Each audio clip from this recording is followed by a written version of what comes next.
Hello বন্ধুরা, সম্পাস ক্রিয়েশনে আপনাদের সকলকে স্বাগত।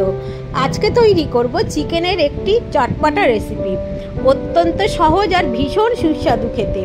বাড়িতে থাকা উপকরণে তৈরি করা যাবে। প্রথমে আমি এখানে নিয়েছি 4টে পেঁয়াজ, সেগুলোর মধ্যিখানে অল্প একটু কেটে দিচ্ছি। একই রকমভাবে কেটে নেব 4টে পেঁয়াজকে। আপনাদের যার যেরকম প্রয়োজন, 4টের বদলে লোক আরও বেশিও নিতে পারবেন। তো ঠিক পদ্ধতিটা এইরকম একই হবে। তো এখন এগুলো সব কাটা হয়ে গিয়েছে আমার পেঁয়াজগুলোকে দেখুন।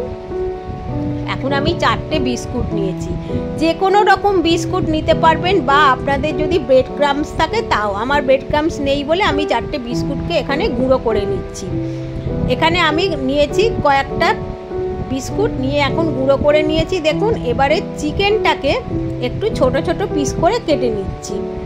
চিকেনটা আমি সমস্ত ছোট ছোট পিস করে কেটে নেব। এবার একটা জায়গাতে আমি জল বসিয়েছি, সেটা গরম হয়ে গিয়েছে। পেঁয়াজগুলো দিলাম, একটু ফুটিয়ে নেব। পেঁয়াজটা একটু সিদ্ধ করতে হবে, কিন্তু বেশি নয়। এবারে যে চিকেনটা কেটেছিলাম ছোট করে, সেটা একটু আমি এই হামানদিস্তের যে মোটা ডাঁটিটা থাকে সেটা দিয়ে একটু থেতো করে নিচ্ছি।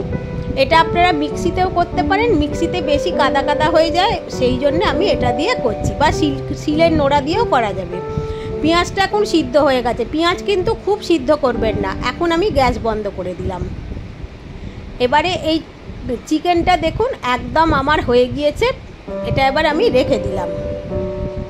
চিকেনের মধ্যে এবারে দেবো আমি 2 টেবিল স্পুন আদা বাটা, 1 টেবিল স্পুন রসুন কুচি, আর দিলাম কাঁচা লঙ্কা, আর টমেটো সস 2 টেবিল স্পুন, আর বিস্কুটের গুঁড়োটা পরিমাণ মতো নুন দিয়ে দিলাম।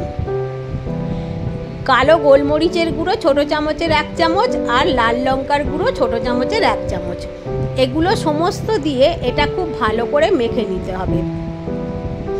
এখন আমি এটা খুব ভালো করে মেখে নিচ্ছি। মাখাটা খুব ভালো করে মেখে নিয়ে এটা কিছুক্ষণ রেখে দিতে হবে, যাতে মাংসটার মধ্যে সমস্ত মশলাগুলো ঢুকে মজে। এবার বিট নুন দিলাম অল্প একটু, সমস্ত দিয়ে দিয়েছি। এবার আর একটাই বাকি আছে, শুধু পাতিলেবু। পাতিলেবুটা কিন্তু অবশ্যই দেবেন, খেতে খুবই ভালো হবে। তাহলে পাতিলেবুটা দিয়ে দেবো। একটা গোটা পাতিলেবু আমি এখানে দিয়েছি। লেবুর কয়েকটা বীজ পড়ে গেছে, তুলে ফেলে দিচ্ছি। গোটা পাতিলেবুটাই আমি এখানে রস করে দিয়ে দেবো। আর এবার এটাকে আবারও খুব ভালো করে মেখে রাখবো, যাতে মাংসটা ভালো করে মশলায় মজে যায় আর খেতে খুবই সুস্বাদু হবে। তো এখন দেখুন আমি সব লেবুর বীজগুলো তুলে ফেলে দিলাম, দিয়ে ভালো করে আবারও মেখে নিচ্ছি। এবারে যে সিদ্ধ পেঁয়াজগুলো ছিল সেটা ঠান্ডা হয়ে গেছে।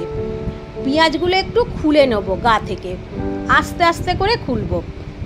একটা পেঁয়াজে অনেকগুলো বেরোবে। পেঁয়াজ কিন্তু খুব বেশি সিদ্ধ করবেন না, তাহলে এরমভাবে খোলা যাবে না, অল্প সিদ্ধ করতে হবে। এখন দেখুন সমস্ত পেঁয়াজ থেকেই আমি এইভাবে খুলে খুলে নিচ্ছি। পেঁয়াজের খোলা পেঁয়াজকে ছাড়িয়ে নিচ্ছি আস্তে আস্তে করে। তো এবারে সমস্ত পেঁয়াজগুলো একই রকম করে আমি ছাড়িয়ে নেব। আপনাদের যদি আরও বেশি প্রয়োজন হয় তাহলে বেশি পেঁয়াজ দেবেন। এবার ছাড়িয়ে আস্তে আস্তে করে রেখে দিয়ে পরের স্টেপে আমি এটা চলে যাব। পেঁয়াজটা কিন্তু একটু আস্তে করে ছাড়াতে হবে, না হলে ছিঁড়ে যাবে। তো এখন আমার এগুলো হয়ে গিয়েছে। এবারে যে চিকেনটা আমি ওই কিমা করে রেখেছি মশলা মাখিয়ে, একটা একটা পেঁয়াজের মধ্যে এগুলো দিয়ে দেবো, দিয়ে রোল করে দেবো। ঠিক এরকম, খুবই সহজ, প্রত্যেকে করতে পারবেন আর খেতে অত্যন্ত সুস্বাদু হয়। যদি বাচ্চারা খায় তাহলে লঙ্কার পরিমাণ একটু কম দিলেই হবে। তো এখন একই রকমভাবে সমস্ত পেঁয়াজগুলো তৈরি করে নেব পুরটা দিয়ে। এটা দেখতেও যতটা সুন্দর আর খেতেও ততটাই সুন্দর হয়। এখানে চিকেনের বদলে মাটনের কিমা দিয়েও করা যাবে। তো এখন সমস্তগুলো একই রকমভাবে আমি তৈরি করে নিচ্ছি। এটা তৈরি করার সময় একটু আস্তে আস্তে ধীরে ধীরে তৈরি করলে এটা খুব ভালোভাবে হবে। একটু চেপে চেপে দিতে হবে পেঁয়াজের খোলাগুলো। এখন এগুলো সবগুলো তৈরি করে রাখছি আমি। বন্ধুরা, আপনাদের যদি পছন্দ হয় এই রেসিপিটি, তাহলে আমার চ্যানেলটিকে সাবস্ক্রাইব করার অনুরোধ করব। একটা লাইক আর কমেন্ট করে দিলে খুব ভালো লাগবে। একটা প্যানের মধ্যে একটু জল দিয়ে রসুন কুচি দিলাম, কয়েকটা আমি এখানে দিয়েছি কারি পাতা, আর দিলাম টমেটো সস 2 টেবিল চামচ, গোলমরিচের গুঁড়ো 1 চামচ ছোটো চামচ পরিমাণ মতো নুন দিয়ে একটু গুলে নেবো প্রথমে। এবারে এতে দিয়ে দেবো আমি একটু সস, এটা হচ্ছে আমার আরেকটি সস দিয়ে দিলাম অয়েস্টার সস। এটা অয়েস্টার সস যদি থাকে দেবেন, না থাকলে না দিলেও চলবে, দিলে একটু খেতে খুব সুস্বাদু হবে।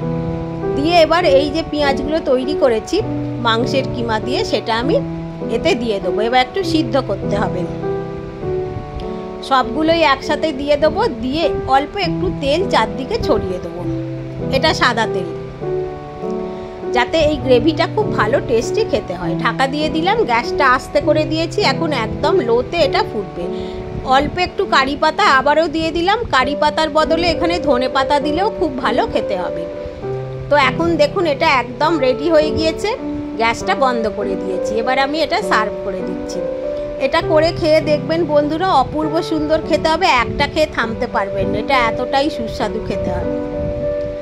আপনারা একটা ভিডিওতে লাইক কমেন্ট করে দিলে খুব ভালো লাগবে, বেল আইকনটা প্রেস করে রাখলে আমার আপলোড করা ভিডিওর সমস্ত নোটিফিকেশান আপনারা পেয়ে যাবেন। সকলে ভালো থাকুন, সুস্থ থাকুন, আবার আপনাদের সাথে দেখা হবে পরের কোনো এপিসোডে। সকলকে অনেক অনেক ধন্যবাদ। অবশ্যই আমার চ্যানেলটিকে লাইক আর কমেন্ট করতে, সাবস্ক্রাইব করতে ভুলবেন না। সকলে ভালো থাকুন।